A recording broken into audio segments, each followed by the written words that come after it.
Hola, my friends. Welcome to my first episode of my new series, Me Quedo en España, aka I'm Staying in Spain. And this series is all about explaining the process for applying for Spanish nationality all on your own.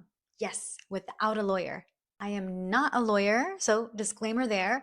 But what I am is someone that loves to organize and make lists and highlight and color code and all of the above. So you can say that I took the time to really research and create a system that worked for me so that I was able to go through all of the requirements and really nail down what I have to do and how I was going to get there. And so, if this is something that you are interested in, stay tuned because I'm going over each step so that you can do it on your own as well. So, to start, let me quickly talk about myself. There's a whole other video where I talk a lot more about myself, but let's keep it short. I'm originally from the US, LA native, proud Latina, proud Mexicana, and I've been living in Europe now for 6 years. Wow, time flies. But let's rewind way back. Spain was actually the first country that I lived in completely on my own, and I made the choice to come in my early 20s. How? What? Well, let's start with why. Why Spain?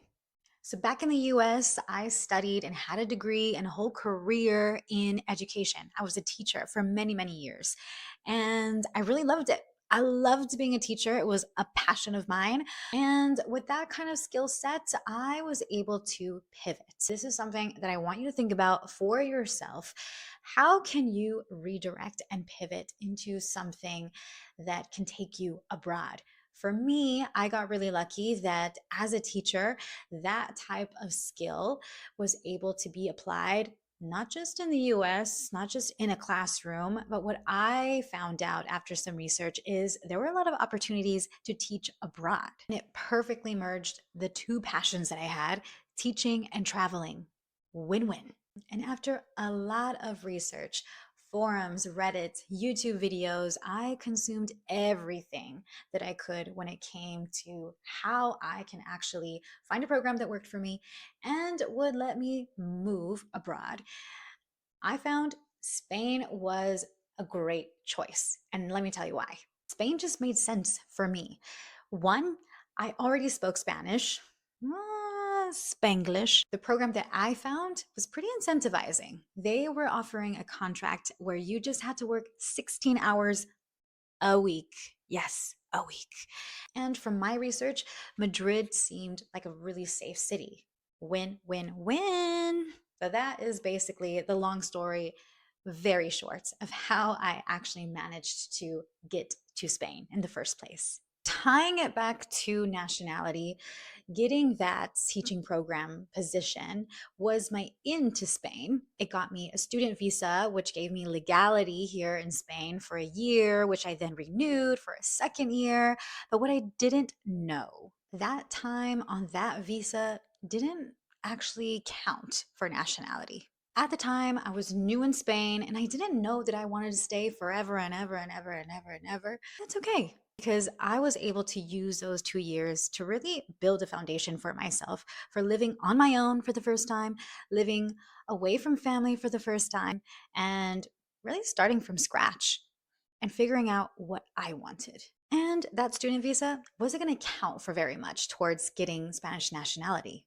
Key thing here, once you know this is your end goal, staying in Spain, getting citizenship, getting the passport, DNE, all of the above, then you really need to pay attention to the timelines. For most countries, Spain requires 10 years of legal residency before you can apply for nationality, with some exceptions where there's a fast track option for some nationalities, where then you can apply after just 2 years. More on that actually in the next video. I have a hack for you if you are someone that has more than one passport. I'll talk all about that strategy. More on that soon. For today's video, I'm going to leave you with two things to think about. First, why Spain? Have you visited? How does it make you feel when you're here, depending on the city? ¿Hablas español? Are you willing to learn español? Second is focus on your in. So, what skills do you have or you're willing to develop that can help you get a job abroad? So, think of all of the visa opportunities that you can be eligible for. There's highly skilled visas, there's a student visa, there's a digital nomad visa. So, doing a bit of research on what will be your in into Spain. Next video, I'll share how you may qualify for the 2-year fast track option to nationality, like me. Okay, stay tuned, amigos. Ciao for now.